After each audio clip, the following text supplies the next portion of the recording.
Bien, bienvenidos a esta clase extra de metodologías para el análisis forense digital. Vamos a abordar específicamente cuestiones relativas a ciberseguridad. Antes de continuar, yo les aconsejo que lean este texto.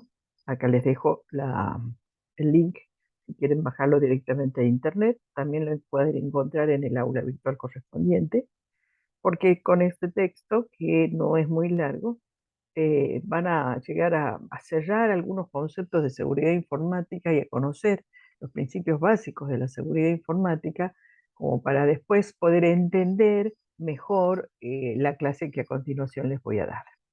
Así que suspendan este video, vayan a leer el texto y luego continúen con la clase. Bien, suponiendo que ustedes ya leyeron ese documento que les pasé, vamos a trabajar con estas dos metodologías. Una es la metodología del NIST, que es un Instituto Nacional de Estándares de Tecnología de Estados Unidos, en donde ellos estipulan una guía de manejo de incidentes de seguridad informática. Y también proponen lo que se llama un framework o un espacio de trabajo para la gestión de incidentes de ciberseguridad. ¿Ya? Bien, vamos por la primera, que es la guía NIST 800-61. Esta guía proporciona pautas para la gestión de incidentes de manera tal que se pueda dar una respuesta adecuada a cada incidente. ¿Qué sería un incidente? Un incidente es un acceso indebido, es cuando ingresa un virus, un malware, un ransomware, ¿no es cierto? Cuando hay un ataque de denegación de servicios, etcétera. Cualquier acción externa que no debería ocurrir sobre toda la infraestructura tecnológica de la empresa. NIST propone directrices independientes de las plataformas en las que esto ocurra, o sea, no está dirigida a un hardware o una aplicación o a un sistema operativo particular.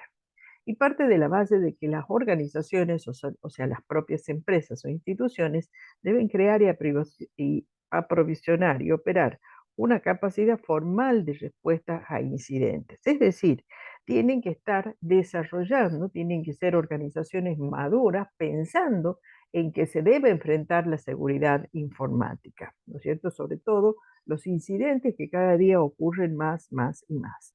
Para ello, mínimamente una empresa que se precie, por así decir, que quiere avanzar en el camino de la seguridad informática, debe contar con políticas de respuestas a incidentes y un plan de respuesta. Debe contar también con procedimientos perfectamente definidos para la gestión y reportes de incidentes. Debe tener elementos o medios de comunicación con partes internas y externas respecto de los accidentes. Estos medios tienen que ser ágiles, prontos, y además tiene que tener lo que se llama un CECIT, que es un equipo de respuesta a incidentes de seguridad informática. Este grupo de tareas y demás recibe otros nombres. Nosotros vamos a tomar este del CECIT mm, para generalizar. NIST dice que cualquier gestión de incidentes de ciberseguridad se maneja a través de estos cuatro pasos, ¿no? Hay una fase de preparación, luego otra de detección y análisis, una de erradicación y de contención, erradicación y recuperación, y después una de actividades post-incidente.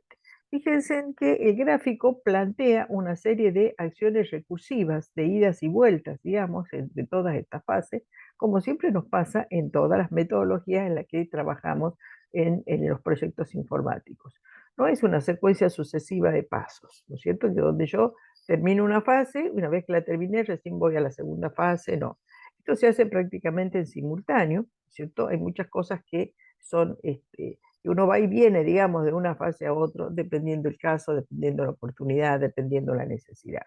Este esquema que yo les presento acá es meramente informativo, es decir, como para que podamos entender qué es lo que se hace en cada fase, pero no quiere decir que sea taxativa la secuencialidad entre unas y otras. En la primera, que es la preparación, esto quiere decir que esta fase está dirigida a la preparación previa en la organización, es decir, cómo una empresa hoy en día debería estar ya preparada a la espera de que ocurra un incidente de recomendación, de incidente de ciberseguridad. Entonces, fíjense, nosotros vamos a ver las recomendaciones solamente desde el punto de vista del análisis forense. Entonces nos dice, más allá de todo lo que pudiera estar organizándose en la empresa para atender un incidente de ciberseguridad, debe haber una lista inicial de herramientas, ¿cierto? Que son herramientas tanto para las comunicaciones y para las instalaciones del CECIR, es decir, de ese equipo comando, digamos así, que se va a encargar rápidamente del incidente, herramientas de hardware y software para el análisis de todo lo que está ocurriendo y también recursos de análisis de todas las evidencias y las cosas que se obtengan durante esas situaciones que ocurren. ¿Da? ¿Cuáles son las primeras? Las herramientas para las comunicaciones y para el grupo CECIR se consisten en, primero, una agenda de contactos de todo el equipo CECIR que tiene que estar plenamente actualizada, obviamente, y tiene que haber medios de comunicación ágiles y rápidos, como por ejemplo mensajería por WhatsApp dentro de todo ese grupo, de manera que todo el mundo sepa qué es lo que está haciendo cada uno de los integrantes del grupo. Tiene que haber un sistema de seguimiento de incidentes. Esto es importante porque hace a lo que es la documentación de todo el caso. Uno que también se denomina una sala de guerra, que es una oficina, un espacio temporariamente destinado al trabajo del CECIR, en el que nadie ingresa, en el que allí se despliegan todos los equipos, las estrategias, los planes, los documentos. Es el ámbito de trabajo del CECIR para atacar el incidente de seguridad. Y tiene que haber instalación de espacios de almacenamiento seguro para mantener la evidencia y otros materiales sensibles. Estos espacios de almacenamiento seguro normalmente son, no todos los casos, ¿no es cierto? Pero normalmente puede ser discos externos que obviamente tienen que ser sin uso, ¿no? Como para decir, bueno, todo lo que vayan encontrando lo almacenan en este espacio. La segunda parte, el segundo conjunto de elementos que se consideran en esta fase son las herramientas de hardware y software para el análisis de incidentes. Entonces, tiene que haber lo que se conoce como estaciones de trabajo forense digitales con capacidad adecuada y suficiente. Es decir, puesto de trabajo con una computadora, tablet, etcétera, impresora y demás, todo lo que haga falta, con una memorias abundantes, digamos, ¿no es cierto?, que tengan una gran capacidad de procesamiento y que principalmente se encuentren aisladas del contexto o de la infraestructura institucional que en ese momento está, por ejemplo, infectada o en riesgo. Se arma también un kit de trabajo para cada integrante del CECIR, que consiste en un teléfono inteligente, una notebook satirizada, que quiere decir una notebook limpia, impecable, que no tenga más que el sistema operativo, ¿no es cierto?, que le permitirá ir recolectando, por ejemplo, las evidencias o haciendo análisis o escribiendo documentos reservados sobre la situación, y también una notebook diferente para lo que es la elaboración de informes, que esa puede ser una notebook o un puesto de trabajo compartido por todo el equipo. También tienen que haber herramientas forenses acorde al escenario del incidente. Ya van a ver, cuando veamos la parte correspondiente a las herramientas en sí, se van a dar cuenta cuál es la diferencia entre una y otra y por qué se utiliza aquí tal herramienta y en otra parte tal otra herramienta.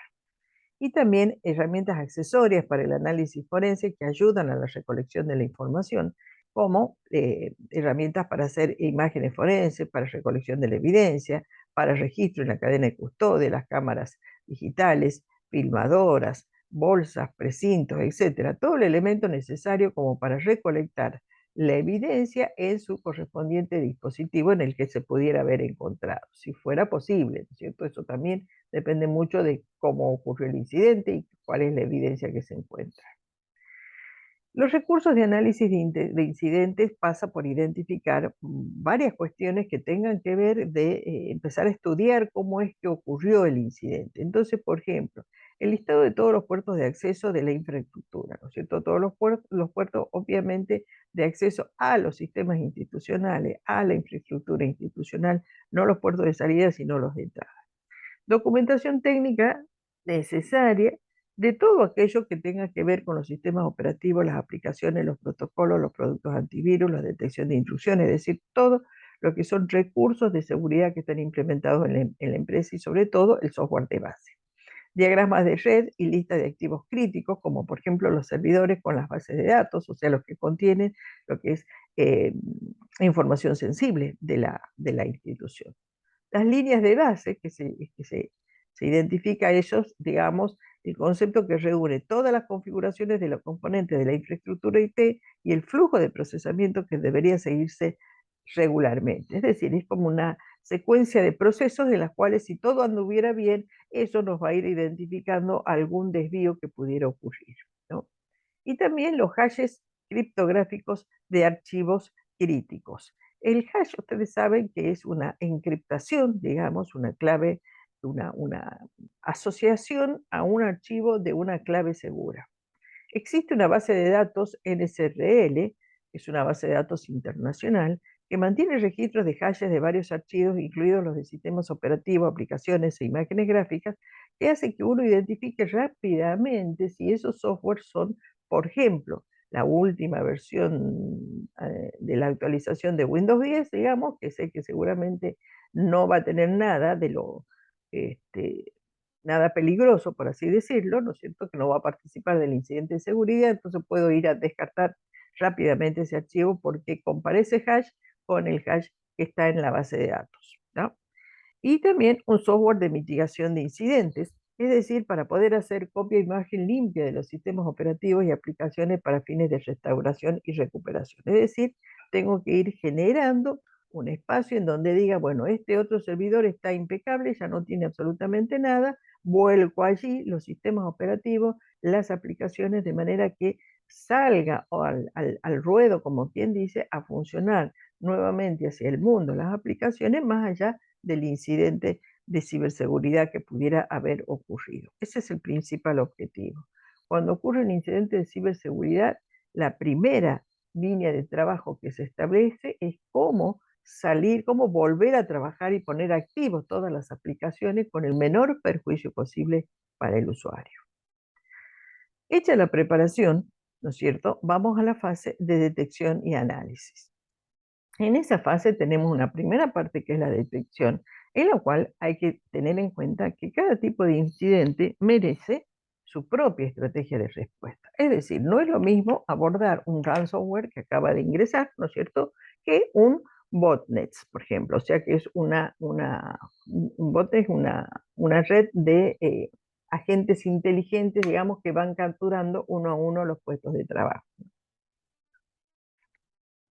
Los incidentes se realizan mediante lo que se llaman vectores de ataques y la identificación de esos vectores ayuda al analista forense para saber exactamente cómo continuar. Entonces, el vector de ataque es una ruta o medio por el cual un atacante puede obtener acceso no autorizado a una computadora. ¿Cuáles son los más habituales? Por ejemplo, los medios externos extraíbles, los famosos pendrive. El desgaste, es decir, cuando se realizan ataques de fuerza bruta, o sea, ataques de eh, una, un ataque continuo, digamos, mediante algoritmos matemáticos para tratar de vulnerar las claves. Cuando hay inserción de código ajeno a través de la web, cuando hay ingeniería social o phishing, etcétera, etcétera. Todo este tipo de vectores de ataque que no son los únicos, digamos, para cada uno de esos casos nosotros tenemos que poder identificar de qué se trata y cómo atacarlo, porque según sea una cosa u otra, también podremos llegar a identificar el impacto de ese ataque en toda la organización. Entonces, es crucial identificar las señales. Hay dos categorías de señales de incidente. La primera se llaman precursores, que es una señal de que un incidente puede ocurrir en el futuro. Es decir, por ejemplo, en la empresa no hay restricciones respecto de la colocación de pendrive en los equipos de trabajo, ¿no es cierto? Entonces, si no hay restricción, evidentemente alguien en algún momento va a meter un malware a través de un pendrive.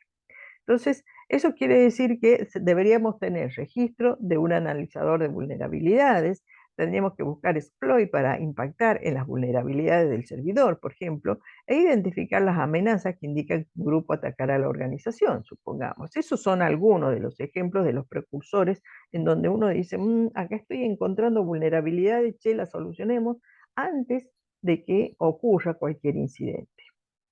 La segunda categoría son los indicadores. Es una señal de que el incidente puede haber ocurrido o puede estar ocurriendo, ¿no es cierto? Como por ejemplo, hay desbordamiento de buffer, hay unas alertas de software antivirus, hay nombres de archivos con caracteres inusuales, hay gran cantidad de correos spam en el servidor de la empresa, etc.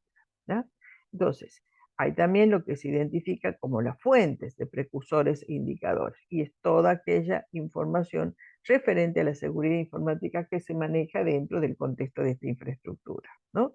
Además de información disponible en Internet, la actividad que realizan los usuarios, y acá interviene de manera muy sustancial, digamos, la cultura informática, perdón, la cultura de la seguridad informática que pueda mantener la empresa, ¿no? La segunda parte de esta fase, que es el análisis, es realmente averiguar qué es lo que pasó. Las grandes preguntas de siempre, ¿no? ¿Quién, cómo, cuándo, por qué?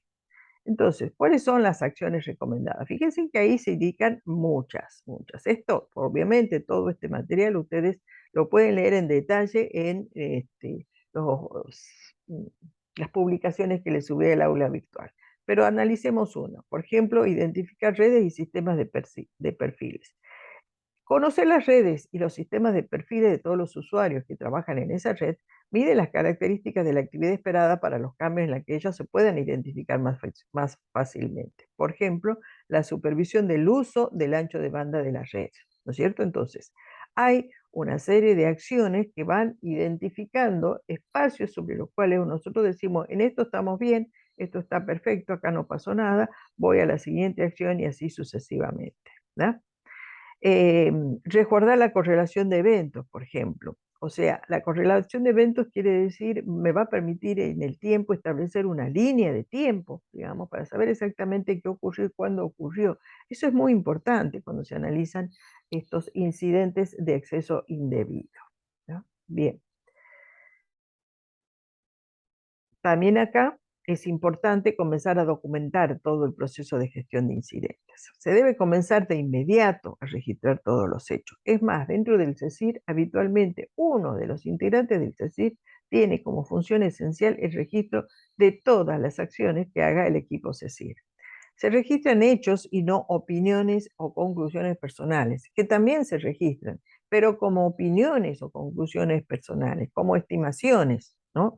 Una cosa es el hecho sostenido por una evidencia y otra cosa es una opinión sostenida por intuición, conocimiento, experiencia, en donde no hay algo que de manera concreta encuentre un exploit, un archivo, una evidencia o algo que diga que tengo razón en esto que estoy diciendo.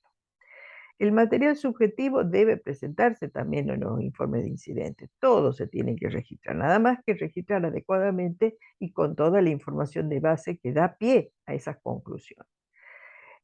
Es bueno llevar un cuaderno de bitácora, es decir, exactamente qué es lo que se va haciendo día a día, hora a hora, ¿no es cierto? Las tareas que se le asignan a cada uno. El jefe del equipo CECIR tiene como rol fundamental controlar las actividades de todos los demás, pero no controlar a ver si las están haciendo, sino controlar en cuanto a qué se está haciendo, ¿no es cierto? Y guiar y orientar respecto del, bueno, no, ya está, esto ya investigaste, ahora seguir contando otra cosa, etcétera. Como siempre, la gestión de un proyecto tecnológico sería una de las experiencias, digamos, más favorables para quienes comandan un equipo CECIR. ¿Ya? Siempre que sea posible, los gestores deben trabajar en equipos de 2 personas. Una persona registra los eventos y la otra realiza las tareas técnicas. Es decir, es fundamental la documentación.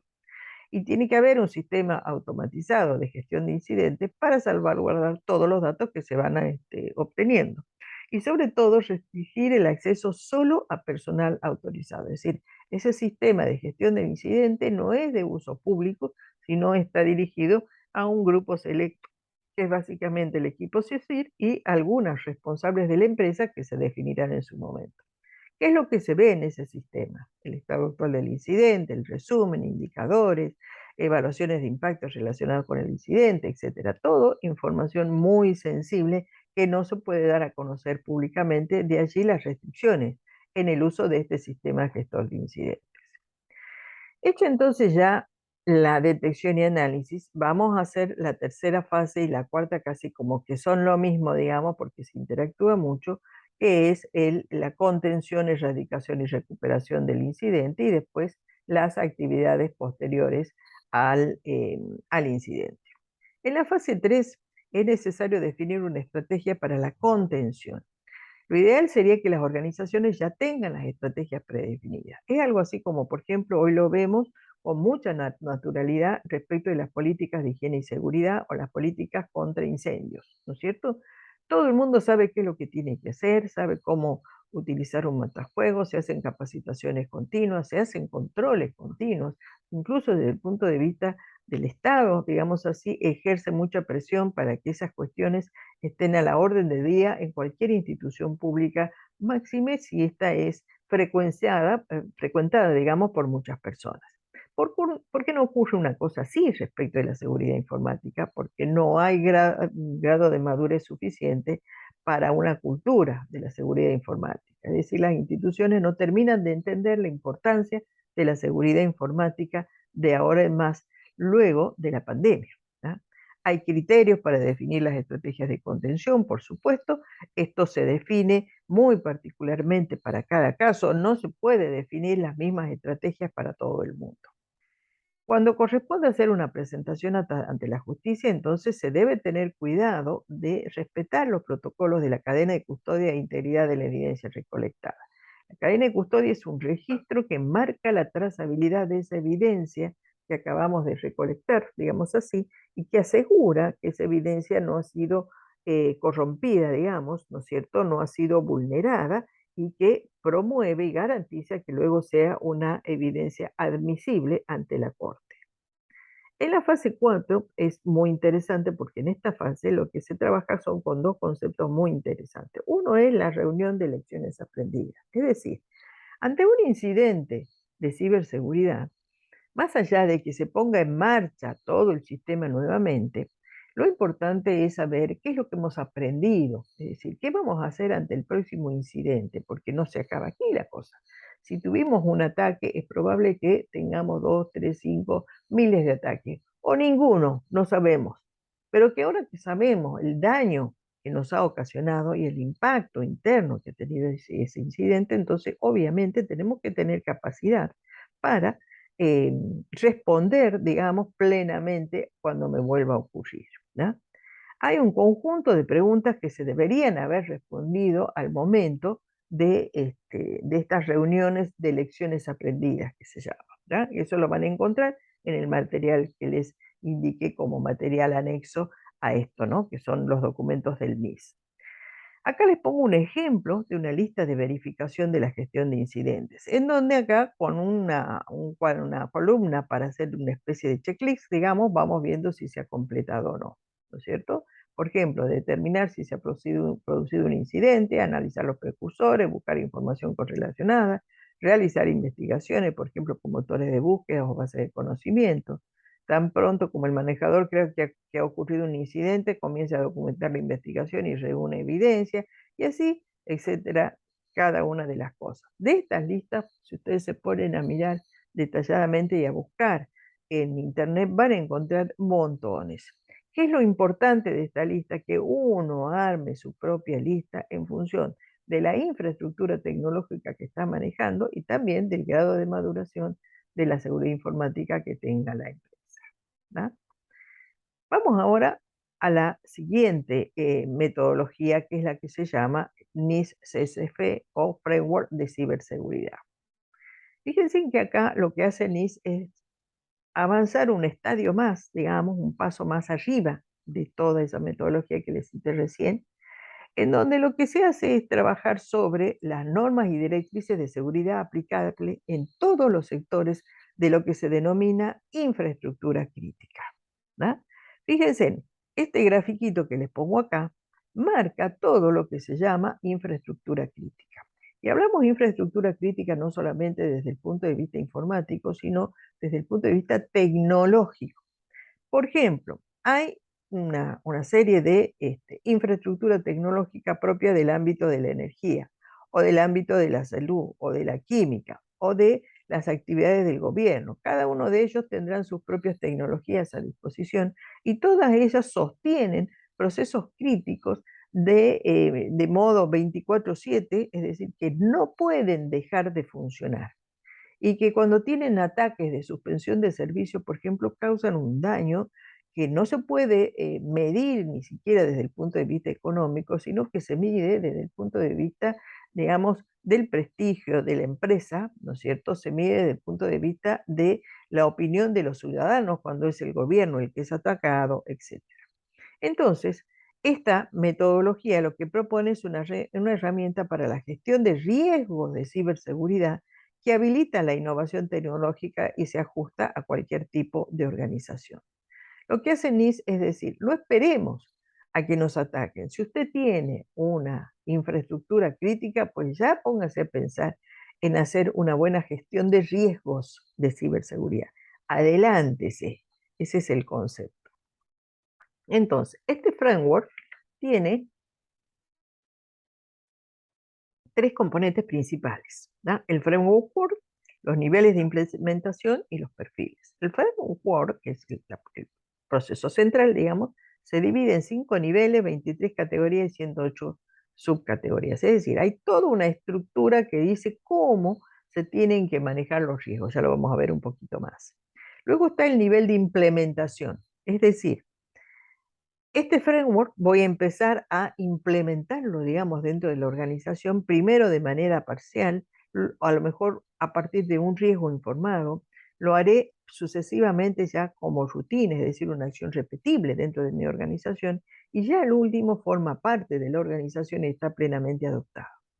También se identifican los perfiles, en el que dice se pueden utilizar para identificar oportunidades para mejorar la postura de ciberseguridad, comparando el perfil actual con un perfil objetivo. Es decir, cómo estoy hoy respecto de la ciberseguridad y cómo me gustaría estar.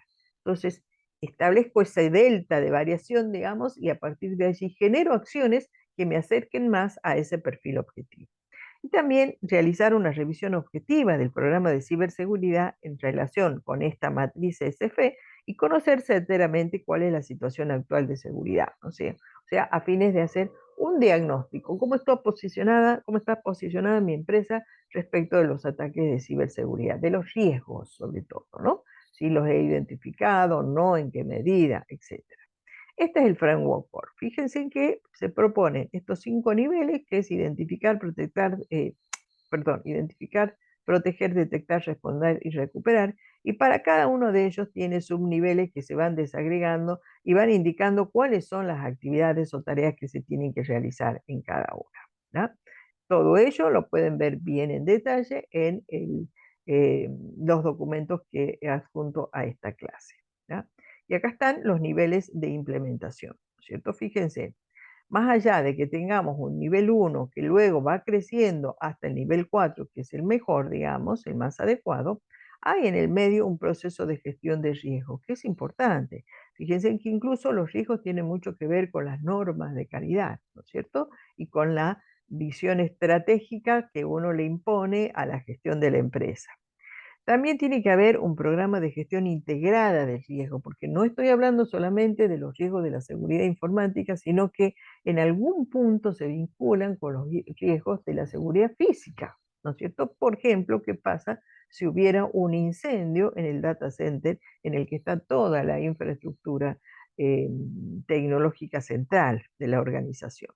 Y también en algunos casos, cuando corresponde, se busca participación externa mediante asesorías, consultoría, con usuarios expertos, con empresas que se dedican al tema para poder hacer, digamos, una especie de auditoría integral respecto de la gestión de riesgos que tenemos identificados y ayudarnos a estar más seguros en ese sentido.